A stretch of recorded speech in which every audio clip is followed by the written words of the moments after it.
What's good, everybody? Hope everyone's staying healthy and safe and having happy holidays. It's that time of year where we've got to make room for new memories in the new year, both figuratively and literally in my case.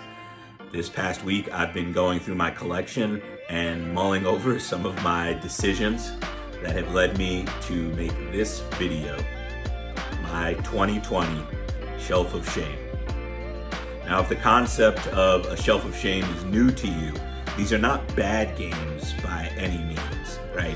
These are just games that have been destined to collect dust on my shelf, never to see the light of day or touch a tabletop for the reasons that we'll discuss later on in the video. You're watching Mr. Board Gamer, and this week I learned letting go can be very, very difficult.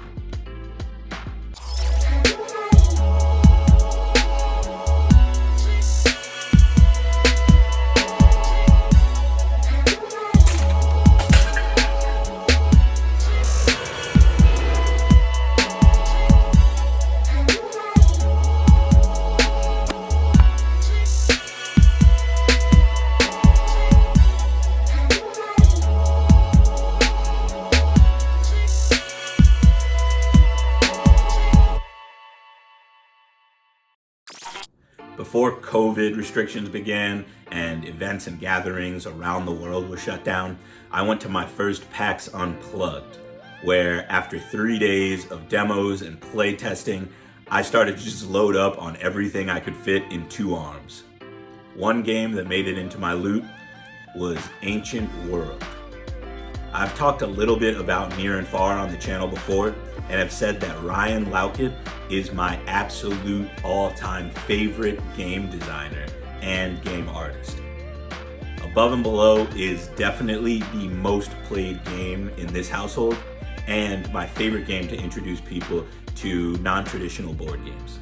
Ancient World has players competing to establish the largest and most influential city-state while protecting their citizens and everything they've built from powerful titans that roam the world. I was immediately drawn in by the artwork on this box. In the same style that sold me on Above and Below and Near and Far, Ancient World is a beautiful game. Every one of Ryan Laukat's games is so aesthetically pleasing that I had to build my collection with another one of his titles. When we cracked it open at PAX, that's where the shame began. A good tip when you're learning a new game is to be patient. Also, read the freaking manual. We were so in a rush to see the rest of the exhibit floor and attend panels that we tried to set up a quick game without even knowing what we were getting ourselves into as we unboxed Ancient World. And we ran into some pretty normal but devastating problems that a lot of gamers experience when getting into a new game. I could tell just by the weight of the box that Ancient World was not going to be a quick game by any means. First, there are so many details and components in Ancient World. We were completely lost trying to set each player's board up and find space for the remaining pieces, which we didn't even know what they did or how they were used. Being in the middle of one of the most crowded tabletop conventions in the history of the planet definitely didn't help our cause.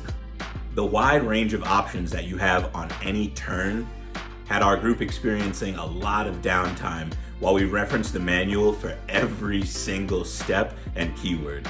Eventually, people started to trickle away from the table, and the game was sealed up, thrown in my backpack, and the shame began to fester. And I am still completely over the moon with the artwork and the components of Ancient World, and I cannot wait to play this game through with my core gaming group when we can. But that's why I wanted to start here first.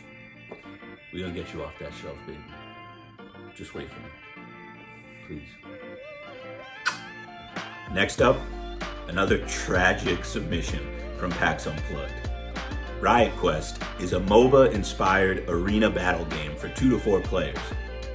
I first got to try Riot Quest playing with one of the playtesters and a fan who was working out of Zulu's Board Game Cafe.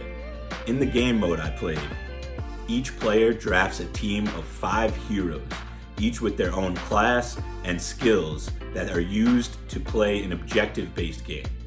Ours was capture the flag. Only the flag is a bomb. I had a blast. Now before you laugh at me, yes, this was a miniatures game. And yes, I did demo it before I bought it. I assumed that the minis would come unpainted. I had no idea that these miniatures would come unassembled. There were arms and legs, all other extremities flying everywhere. I had to get super glue, primer, paint, brushes, and this weird blue and green stuff that always seems to dry out when you need it most. I was not prepared to invest in a new hobby to participate in my original hobby.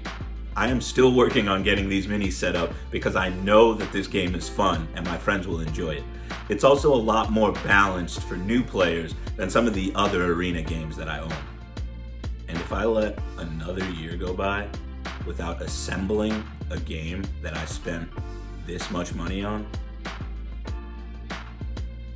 my final submission for my 2020 Shelf of Shame has been sealed for so long that I decided to rearrange my entire living room collection while I extracted it. Vengeance by Mighty Boards. This game is everything I've ever wanted in a board game since I was a child.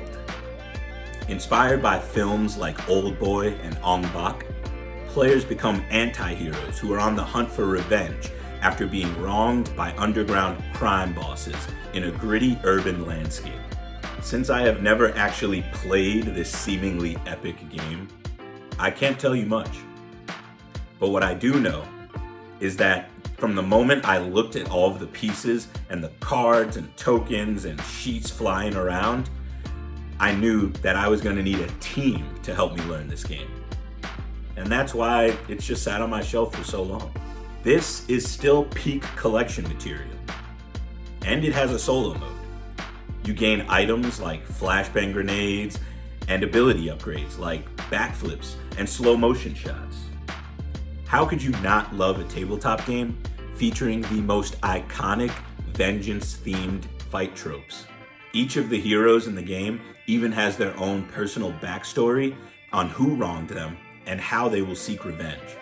Before 2021, I commit to marathoning some gangster films, sitting down and playing this game through in solo mode, in honor of my past self, who had the foresight to pull the trigger and ask questions later. Now with games like Ancient World, Riot Quest, and Vengeance on my Shelf of Shame, I promise you that 2021 will be a redemption story like no other. I want to hear your thoughts.